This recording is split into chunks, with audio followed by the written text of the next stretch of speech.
We can't talk about artificial intelligence without talking about machine learning. We can't talk about machine learning without talking about big data. Structured large data sets like ad impression information, sales data information. But we know all this stuff is really valuable, really powerful. And kind of as the scale expands, our ability to make sense of it individually becomes limited. Within these big data sets, there's patterns that emerge that can be really valuable. Finding those patterns and surfacing them and making use of them, again, can be really hard for people.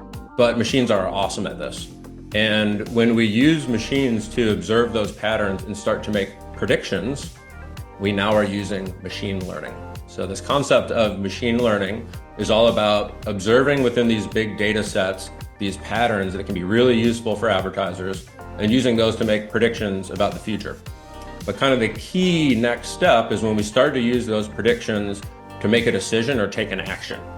And that's when this thinking machine of machine learning starts to feel more like an action or a doing machine or another being, or what we call AI. So AI is an intelligent machine that simulates human-like thinking.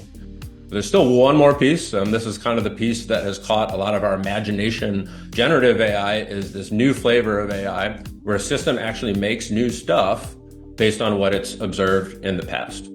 To summarize, three key terms: machine learning, systems that learn patterns and make predictions based on data, and they improve over time. The more data that feeds into these systems, the more accurate and real time they tend to get.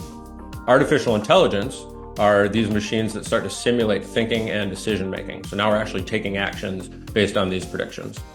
And then finally, Gen AI is when we create new things, new content, new images, new text based on what we've observed in the past. So this is used for new creations.